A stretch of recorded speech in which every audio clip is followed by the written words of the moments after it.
نو الله فرمای وما نقمو او بد نگنی دوی یا دویمه ترجمه عیب نلگو دوی پا اللہ و پا رسول باندې الا ان اغناهم الله مگر د دې وجنا چې مالدار کړي دوی لر الله تعالی و رسوله او رسول د الله تعالی عند رسول پلاس ورته مال ور رسیدو من فضله د خپل فضل نه الله مالدار کړي د خپل فضل او د خپل مهربانۍ نه فإن يتوبوا يكو خيرا لهم بیا هم کدا منافقان توبه وباسي د خپل نفاق نه توبه وباسي او راشي رب العالمین ته تسلیم شي بیا هم رب العالمین توبه قبل د بعض منافقانو نو رب فرمای فإن يتوبوا کچری توبه وست د منافقانو د نفاق خپلنا یکو وی بدغه توبه وستل د دوی د پاره خیرن غرب وی لهم د دوی د پاره ټول گناهونه ورته رب العالمین معاف کی ګورئ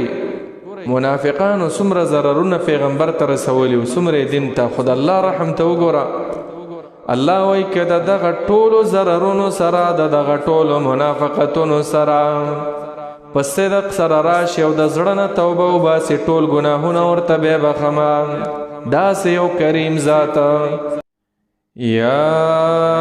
ایها النبی جاهد الكفار والمنافقین واغلظ علیهم ومأواهم جهنم وبئس المصير يحلفون بالله ما قالوا ولقد قالوا كلمة الكفر وكفروا بعد إسلامهم وهموا بما لم ينالوا وما نقموا إلا أن أغناهم الله ورسوله من فضله فإن يتوبوا يك خيرا لهم وإن يتولوا يعذبهم الله عذابا أليما في الدنيا والآخرة وما لهم في الأرض من ولي ولا نصير. سورة التوبة آیات نمبر 3 و سورة التوبة کې الله رب العالمین د دې منافقانو صفات د منافقانو عادات ناکار خویونه هغه بیانول او مطلب هم دا غوی په صفاتو بیانولو کې د قرآن هغه دا دی چې مسلمان با د منافقانو صفات په ځان کې نه پیدا کوي او ځان به د کفارو د صفاتو نه ډېر لرې ساتي. په دې آیات کې الله رب العالمین د جهاد اعلان کړی دی چې د کافرو او منافقانو سره جهاد وکړي. خطاب پیغمبر صلی الله علیه وسلم ته او ټول مؤمنان پکې شامل دي. د کافرو سره په توره په ټوپک په اسلحه باندې جهاد کول او د منافق سره که هجرت نوی کړي د هغوی سره په توره او که ظاهرا اسلام راوړوي مسلمانانو سره ملګری وي او دایره د اسلام کې اوسېږي نو هغوی سره په ژبه باندې جهاد وکړي دعوت ورته وکړي د هغوی شکوک او شبهات هغه ختم کړي. فرمای رب العالمین یا ایها النبی اے پیغمبرا جاهد الكفار جهاد کوا د کافرانو سرا والمنافقین او د منافقانو سرا کفارو کافرانو سره جهاد په تور باندې او منافقانو سره په ژبه باندې حجتونه ورته پیش کا د خپل نبوت او د پیغمبر او د قران د حقانیت واغلظ علیهم سختی کوا په دوی باندې غلظت سختواله اصل کې دا په مقابل د شفقت او د نرموالی کې ده معنا دا چې دوی سره بیخي نرمي او شفقت مکوا دا معنا نه چې د خلی کنزلې دوی ته کوا نه د کنزلو نه شریعت هغه منع کړي خو البته چې یو سړی ته پوښو چې دا د الله دشمن دی او بالکل د الله د دین نه نقلریږي نو بیا غوی سره نرمي مکوا نو الله فرمایي واغلظ علیهم سختی کوا په دوی باندې ومأواهم جهنم اخری زید ورتللو د کافرانو د منافقانو جهنم دی مأوا اخری زید قرآن کې الله بل ځکه فرمایي اعدت للکافرین دا ور د جهنم د کافرو د پاره تیار شوی دی او منافقان چې دی دا بم جهنم تزي ان المنافقین فی الدرک الاسفل من النار نو الله ځکه فرمایي ومأواهم جهنم اخری زید ود ورتللو د منافقانو د کافرانو جهنم و جهنم دے گرم لمبے بوی و بئس المصیر او دیر بد زیده دا ورتللو آسی گورا دا جهنم صرف یو نم نرے چه سڑے اوری رب العالمین فرمائی دیر بد حالات دی پا جهنم کے دیو جن نبی علیہ السلام با بار بار دا جهنم دا اور نپنائی غختا چې اللهم انی اسألک الجنة واعوذ بک من النار منځ کې به پناه وغوښته په اخري تشهود کې د ابوبکر رضی الله عنه روایت ده چې نبی علیہ السلام فرمایي چې منځ کې وای فلیستعذ بالله من اربع د څلورو شیزون پناهي خامخا غواړي اللهم إني أعوذ بك من عذاب القبر وأعوذ بك من عذاب جهنم جهنم ډېر بد ځای دا غینا د زړه نه پناهي وختل او په زړه کې ير راوستل چې د غزې ته ورتګ دي نو الله وي وبئس المصير ډېر بد ځای دا ورتللو دي يحلفون بالله ما قالوا اوس په دې آیات کې الله رب العالمین د منافقانو بل ناکار صفات بیانوي چې په دروغ قسمونه کوي دا منافقان په دې مخکې آیات کې الله رب العالمین منافقان د کافرانو سره یوځای جمع کړل چې دا دواړه به جهنم ته ځي نو دوی به قسمونه کول چې موږ خو کافران نه یو دروغ به ویلا دویم د دې آیات شان نزول یو داس شانو چې د دې منافقانو یو مشر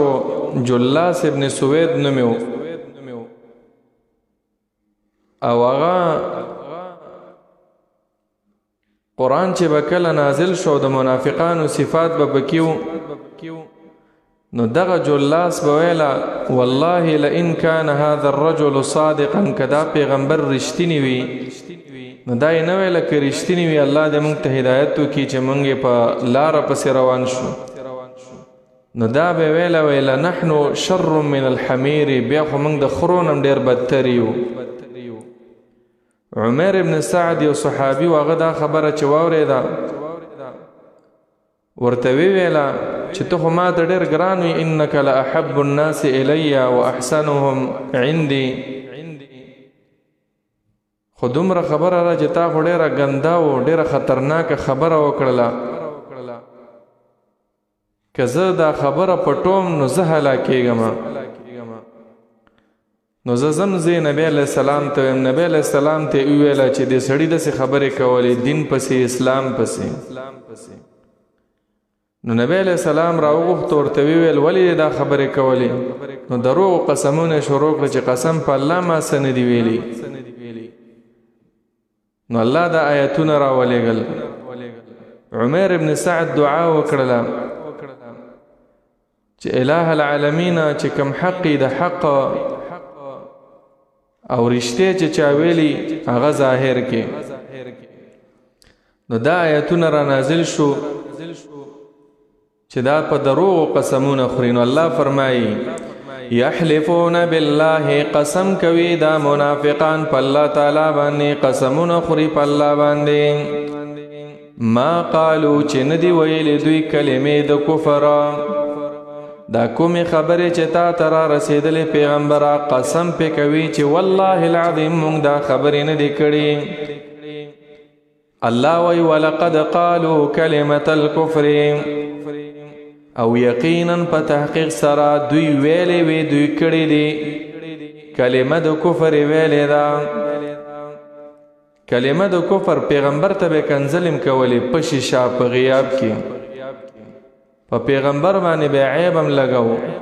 طعنونه به هم لګول، اسلام باندې به عیبونه لګول. دا ټول کلمې د کفر وي. نو الله وی ولقد قالوا کلمة الکفر، دا د دروغ قسمونه دي، یقینا دوی ویلې وی کلمې د کفر. وکفروا بعد اسلامهم، کافران شوي دي دوی ظاهرا پس د ښکاره کولو د اسلام خپلنا. وکفروا کافران شوي دي ښکاره کافران شو بعد اسلامهم رستو د ښکاره کولو د اسلام خپلنا. ځان اسی مسلمان ښکاره کو بس دوی کافران دي. مخکم کافران و منافقان خدا منافقت لا نو ښکاره کړي، نو اوس منافقت را ښکاره کو، کفر را ښکاره کو. بل ناکاره صفت دا ده وهم او قصد کړو، اراده کړو سره د کوشش کولو بما د هغه کار لم ینالو چې اون رسیدل هغې ته حاصل نه کو هغه کار. وهم بما لم ینالو د دې مطلب دا کله چې نبی علیه الصلاة والسلام د تبوک نه را روانو، حذیفه رضی الله عنه روایت دی وی چې را روانو یو څو منافقانو 12 کسانو او دا مخونه پټ کړل او راغلل په نبی علیه السلام له دیکه ورکوله چې د غر نه ښکته غوزار کی وجوی پیغمبر.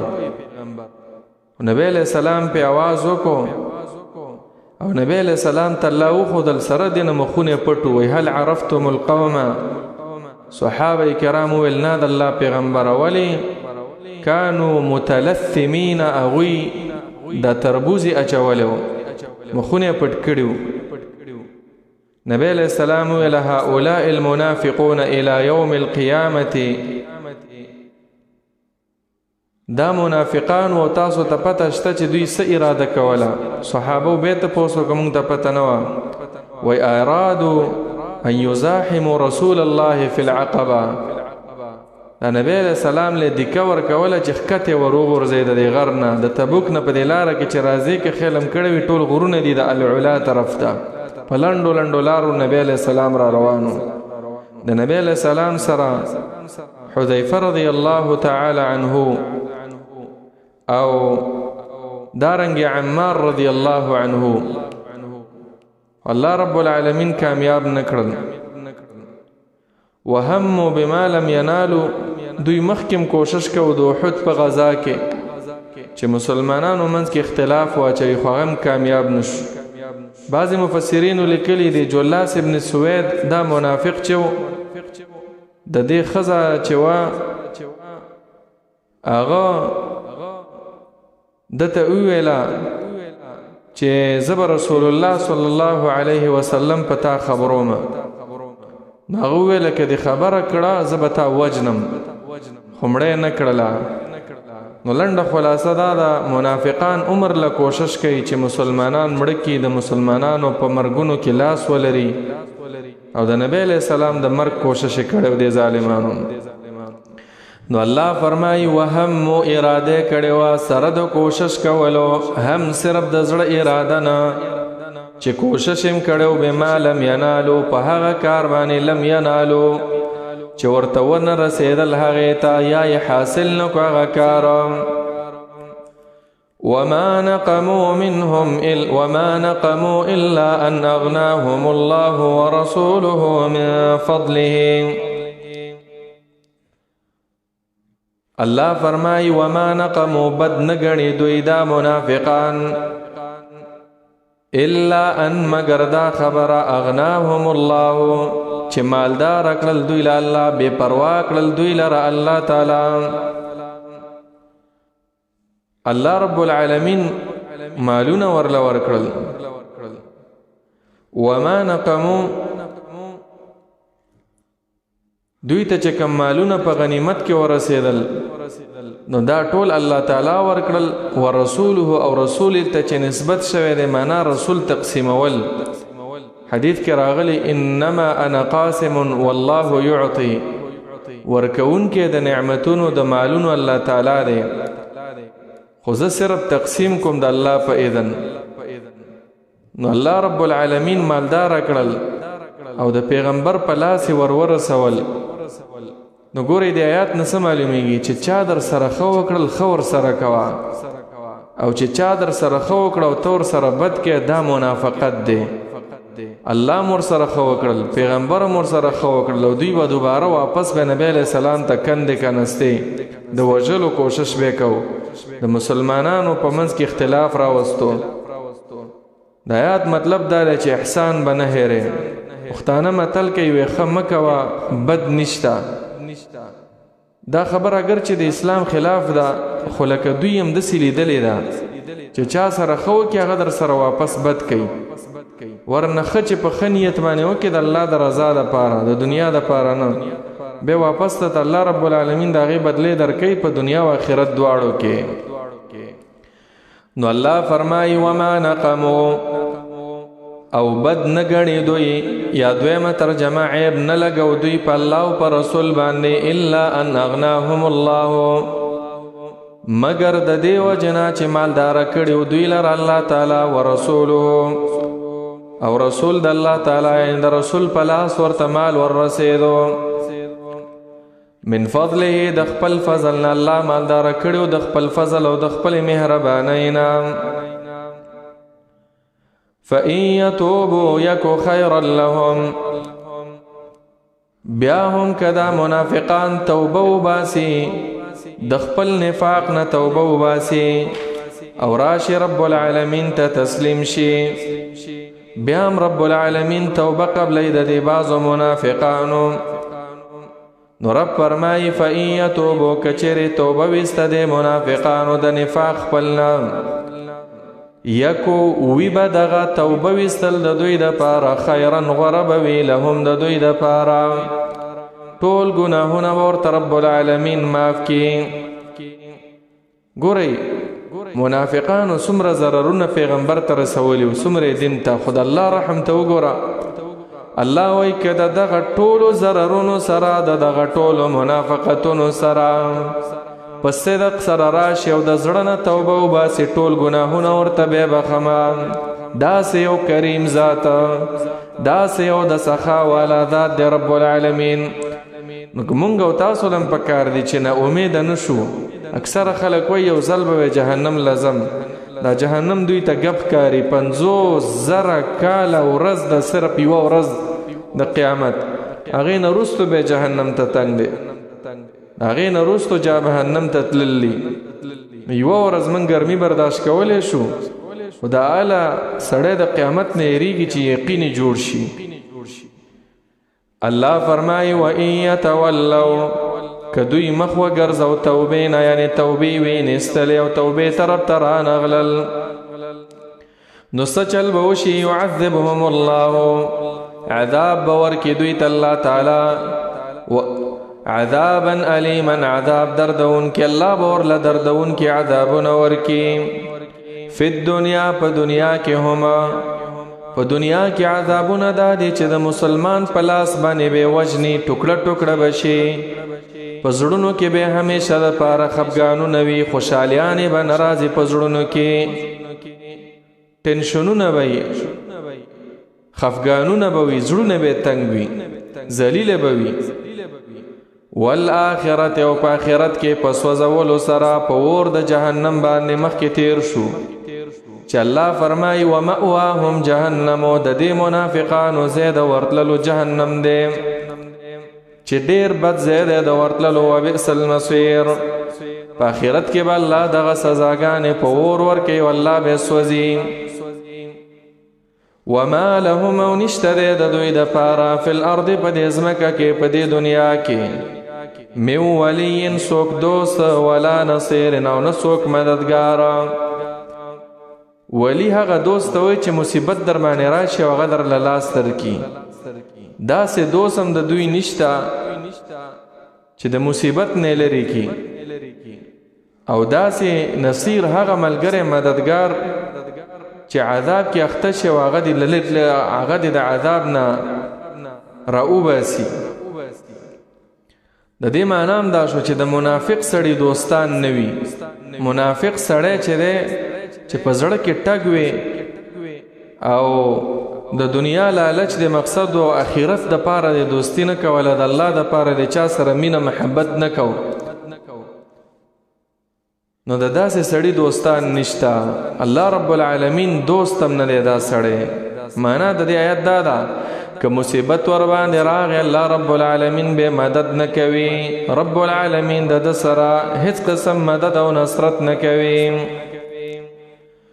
ومنهم من عاهد الله لئن آتانا من فضله لنصدقن ولنكونن من الصالحين په دې آیاتونو کې الله رب العالمین د منافقانو یو بل ناکاره صفت بیانوي هغه صفت دا ده چې الله رب العالمین سره لوزونه کوي که الله رب العالمین را لمال او دولت را کو زبداس صدقات کوم خیراتونه باور کوم زکاتونه باور کوم په جمعات کې به پیسې لګوم په لار کې به پیسې لګوم بعضی خلک وی دي چې کما ته مال میلاو شو زبداس کوم چې ته میلاو شي بیا جب ته تعالی اچولې وي بل بخیل تی بیانوي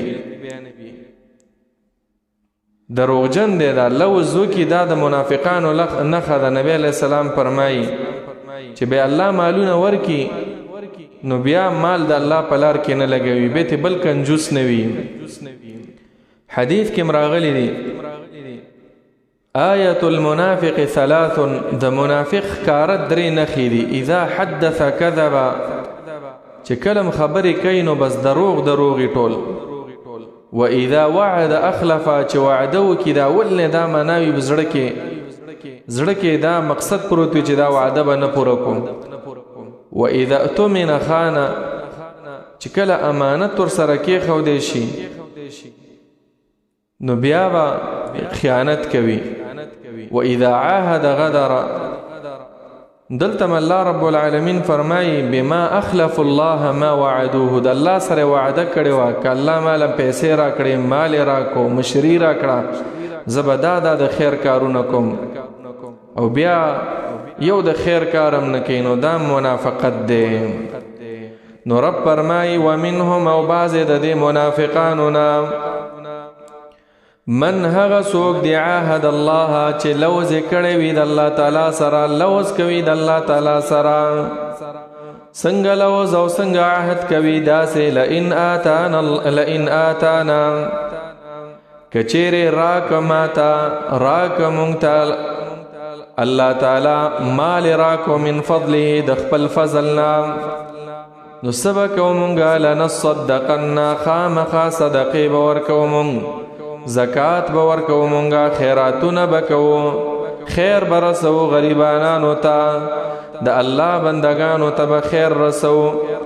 ولنکونن خامخا بشو مونږه من الصالحین د نیکانو نه بیا به منځونه تهجد وي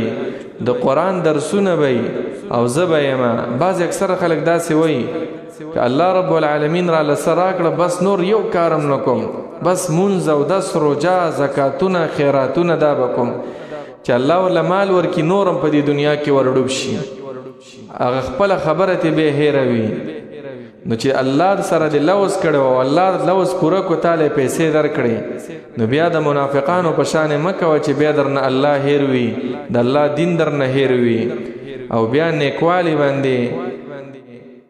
هغه راتګ نه کې، نیک اعمال به نه کې. الله فرمایي فلما آتاهم هر کله چې ورکي دوی ته الله تعالی من فضله د خپل فضل نه مال او دولت ورله ورکي، مشري ورله ورکي، بخیلو نو بخل کوي به په دغه مال باندې، بیا د مال د روپۍ سره به ساخیږي نو به د الله په لار کې نه لګوي. بخل کول عزیزانو دا د مؤمن صفت نه دی. ته که روپۍ ورکې د الله د پاره نو دا تا غټ تجارت وکړو. الله رب کائنات تاله څومره ډېرې درکړي او تا د رب العالمین د پاره یو 2 روپۍ ورکړي، او رب العالمین د پاره چې د کوم روپۍ ورکړه دا محفوظ شو، کومې چې دنیا کې دي دا خو تا ولګولې، دا محفوظ شوې، د دې به تا ته اجر میلاویږي، الله به نورې بدلې درکوي. مؤمن سړی به کنجوس نه وي، مؤمن سړی به متصدق وي، غټ غټ زړونه به لري مؤمنان. د منافقانو صفت دی چې بخلو به، بخل کوي په دې مال کې، وتولوا او وګرځېدل وهم معرضون او دوی مخ اړونکي دي، وګرځېدل او مخ اړونکي دي. معنا دا ده چې ستا د مجلس نه پاڅېږي، ډډه کوونکي دي د حق نه، د حق د اورېدو نه، په حق باندې د عمل کولو نه، په خپله خبرې نه بیا وګرځېدله او همیشه دوی د حق نه مخ اړوي. نو سچلو شو رب العالمین فرمائی فأعقبهم نفاقا في قلوبهم إلى يوم يلقونه بما أخلفوا الله. فأعقبهم نو الله رب العالمین پیدا کو پدوی کے نفاقا نفاقا، یا فأعقبهم لفظی ترجمه دارا پس وگرزو اللہ تعالی عاقبت د دیکار د دوی. فأعقبهم الله وگرزو عاقبت او انجام د کار د دوی دا وګرځو چې ورک دوی له نفاقا منافقتنا، د دوی منافقت نصیب شو. وعده کړي وک الله ر مالونه راکړل زب صدقه وکم به ونه کړم، نو څه چلو شو؟ نفاق ولا په بدل کې ملاو شو. فی قلوبهم پزړو نو دوی کې دا نفاق چرته وی، دا نفاق په دې زړه کې وی. تر کم وخت پورې بدا منافقان وی رب فرمایي الی یوم یلقونه، تر ورځې هغې پورې یلقونه چې مخامخ کېږي به الله سره. د قیامت پورې دا ټول منافقان دي. یا الی یوم یلقونه نه مراد مرګ چې د دنیا نه پناه کېږي، او یا بعض علماء لیکلي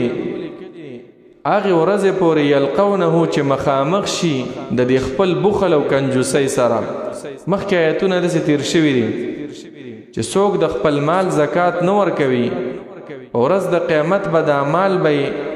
د مار په شکل باندې په دې غاړه کې واچولی شي، گنجې مار به وي، یو یو ټک به وله ورکوي، دا به وایي ویلک ته څوک یې؟ هغه به ورته وایي انا کنزک انا مالک، زه ستا هغه مالونه یم چې تا جمع کول او د الله په لار کې دې نه ورکوله. د خپل بخل سره به ملاو شي. دا ولې دوی ته دا سزا ملاو شوه؟ وجه دعوا بما اخلف الله، په سبب د هغه چې دوی خلاف کړو د الله تعالی. ما وعدوه د هغه خبرې چې وعده کړې وه دوی د الله تعالی سره. د الله سره وعده کړې وه که رب العالمین را لمال را کو، رب العالمین لږ مالدار کړم، زبدا دا د خیر کارونه کوم. خو چې کله رب العالمین ورله مال ورکو نو بیا یې قطعا د خیر کارونه نه کول، بیا به یې تلاس اخستو. نو وعده خلاف دی که نه؟ منافق دی وعده خلاف، او د الله سره وعده خلافي وکړه. نو سزا یې دا شوله چې د ده په زړه کې منافقت دا راسخ شو، ایمان تی اووتو. نو اشاره د دې خبره وعده خلافی چې دا د سړی ایمان خرابوي ایمان وبما كانوا يكذبون او په سبب د دې چې دوی همیشه دروغ وایي نو د منافقانو صفات په دې آیتونو کې یو دا شو چې دا وایي کما ته الله مال راکو زه به صدقه کوم خو چې الله یې ورکي به یې نه کوي دویم دا د وعده خلافی کول دریم ډیر دروغ وایي مومن سړی به د دې صفاتو نه ځان ساتي نبی علیہ السلام فرمایي که چا کې د دریو صفاتو نه یو صفت پیدا شو چې خبرو کې دروغ وایي وعده خلافی کوي امانت کې خیانت کوي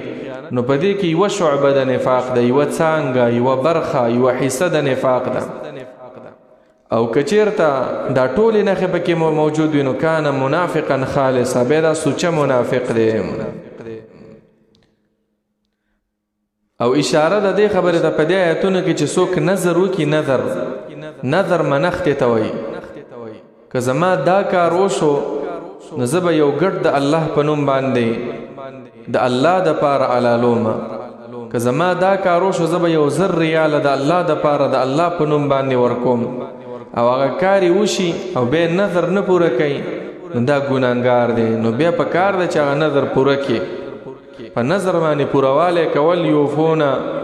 د مؤمنانو صفت دی چې په خپل نظر باندې وفا کوي الله فرمایي الم يعلموا ان الله يعلم سرهم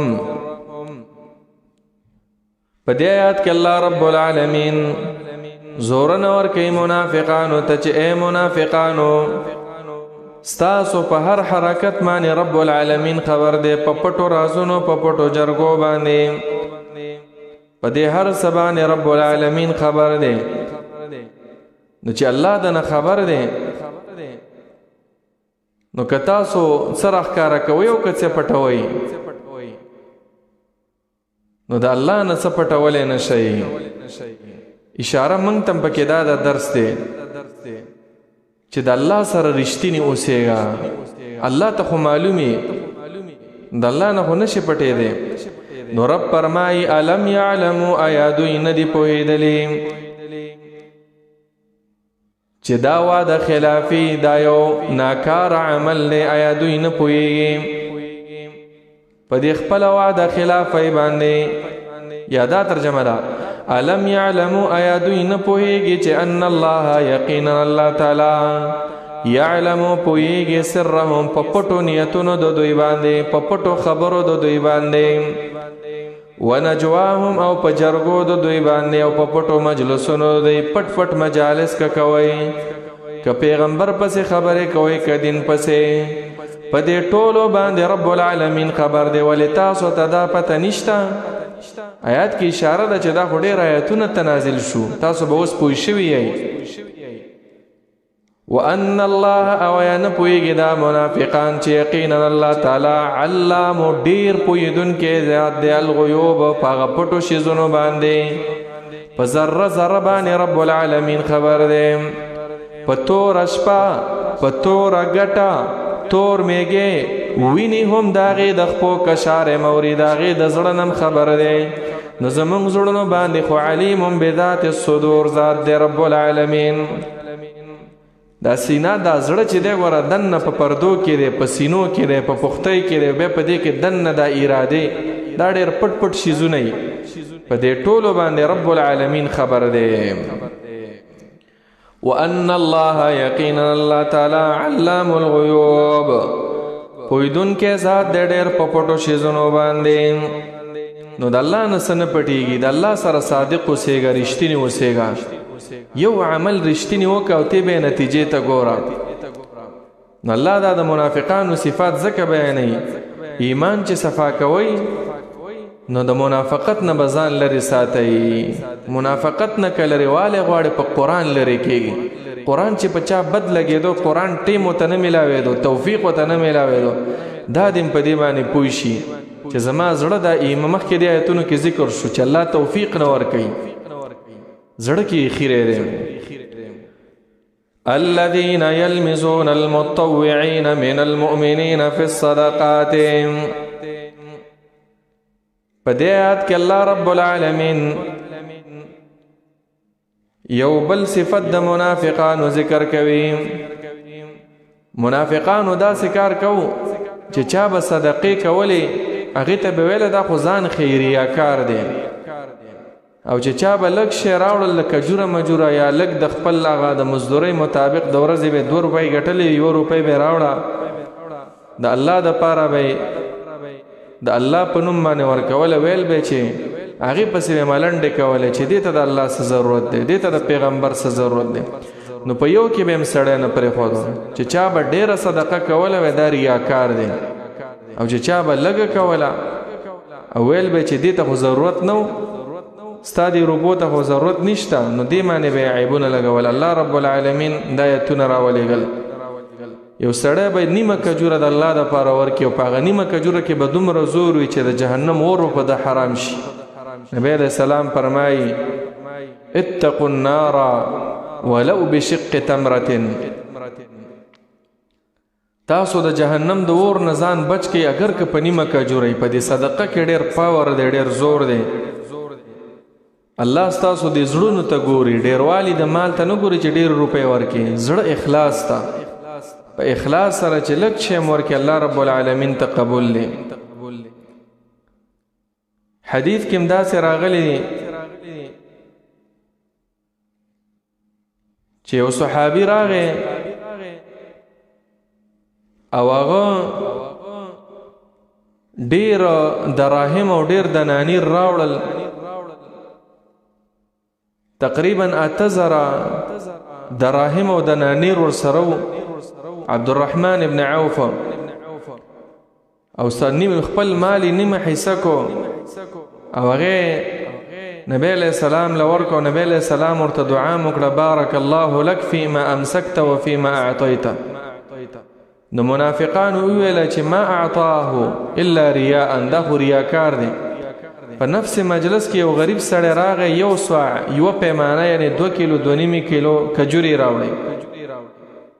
نو هغې ته وویله چې دې ته څه ضرورت و، دې پسې مسخرې کولې. نو الله فرمایي الذین، دا منافقان هغه کسان دي یلمزون چې عیب لګوي، عیب وایي، المطوعین په ډېرو خیرات کوونکو باندې، په رغبت کوونکو باندې، من المؤمنین د مؤمنانو نه، فی الصدقات په ورکولو د صدقاتو کې. مطوع معنا دا ده چې په خپل رغبت باندې ډېر مال د الله دپاره ورکوي، په هغې پسې به م عیب لګوم، هغې پسې به م خبرې کولې. والذین، او په هغه بې وزلو غریبانانو پسې به م خبرې کولې. لا یجدون، چې هغوی نه مومي الا جهدهم، مگر په قدر د وس او د کوشش خپله، په قدر د مزدورۍ خپلې، د خپل وس مطابق یوه کجوره به یې راوړه، هغې پسې به م خبرې کولې. عیب به م پسې وی،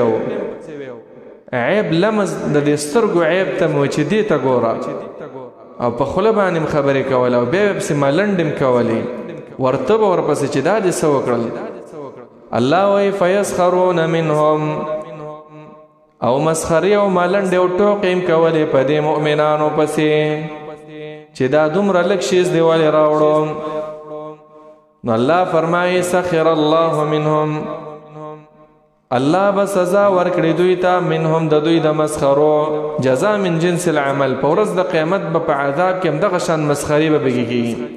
کله به جهنم ته ورغورځئ ګرمو لمبو ته، کله به ګرمو اوبو ته ورغورځئ چې هلته لا رسېدلی نه وي، یخ عذاب ته به ورورسئ. کله به د غر سر ته سقر ته راوخیږئ، کله به د غر بیخ ته. دغه شان عذاب به ورله الله ورکړي. خیال هم کړی وي په دې سکول کې یا مدرسه کې چې یو شاګرد غلطي کوي، استاد ورته وایي چې کېنه پاسه، چې پاسېږي ورته کېنه، غوږونه ونیسه. دا ټول هغې ته پکې څه تعذیب نه میلاویږي دومره ماشوم ته، خو دا مسخري د استاد د طرفه شي، یوه ټوقه شي، نو هغه ډېر هغه د عذاب احساس وکړي. او په جهنم کې خو یو طرف ته ورونه دي او بل طرف ته به داسې سخت سخت مسخرې به دوی پسې کېږي. الله به د دې مسخرو سزا ورله ورکوي. ولهم، او شته دی د دوی دپاره عذاب علیم، عذاب دردونکی، ډېر سخت عذابونه دي د دوی دپاره. استغفر لهم او لا تستغفر لهم. په دې آیات کې الله رب العالمین ورکوي بعض منافقانو ته چې بعض منافقان داسې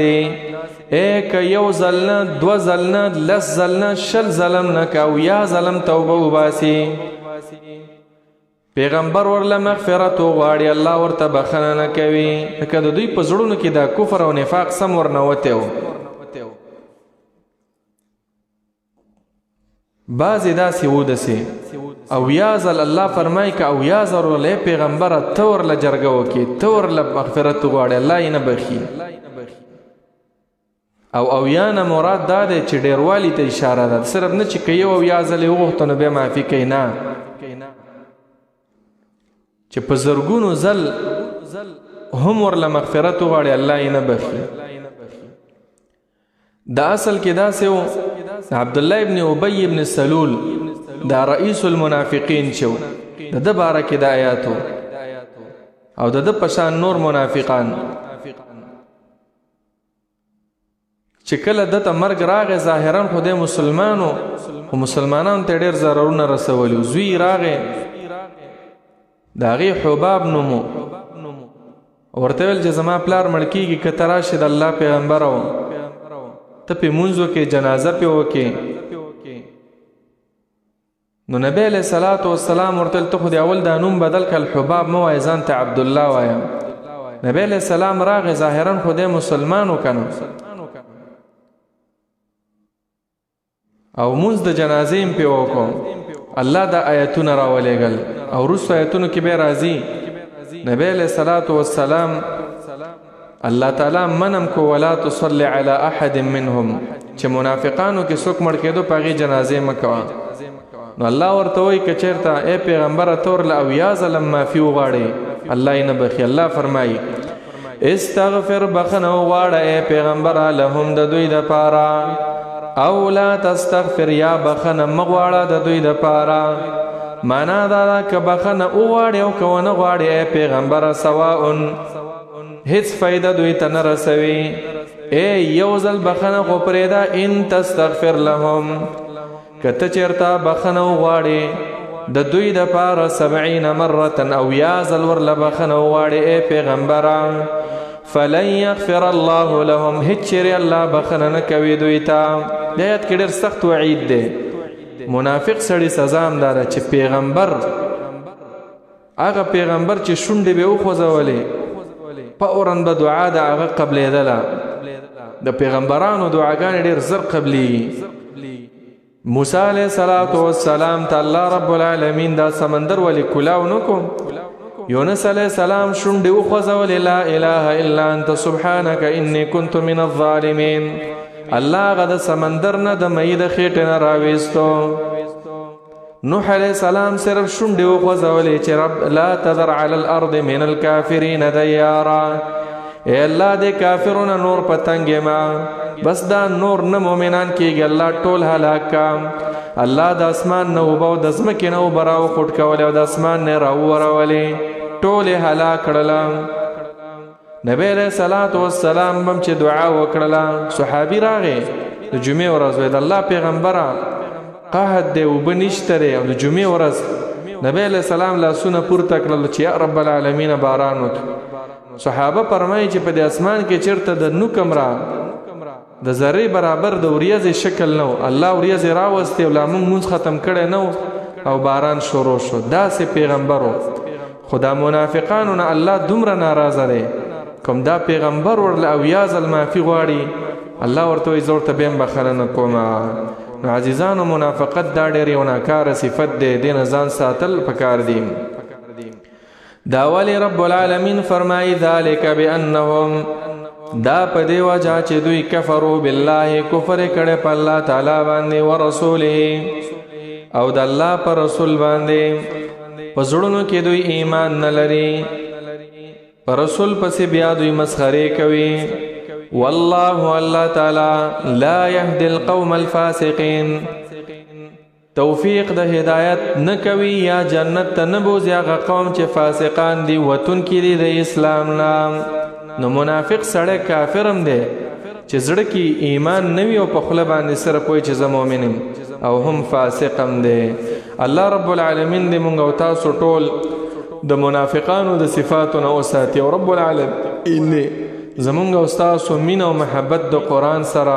د احادیثو د رسول الله صلی الله علیه وسلم سره پیدا کی او رب العالمین دې زمونږ زړونه صفا کی. په ورځ د قیامت د رب العالمین بے حسابه بے عذابه مونږ او تاسو ټول جنت الفردوس ته بوزي. آمین یا رب العالمین. وصلى الله تعالى على خير خلقه محمد وعلى آله وصحبه أجمعين.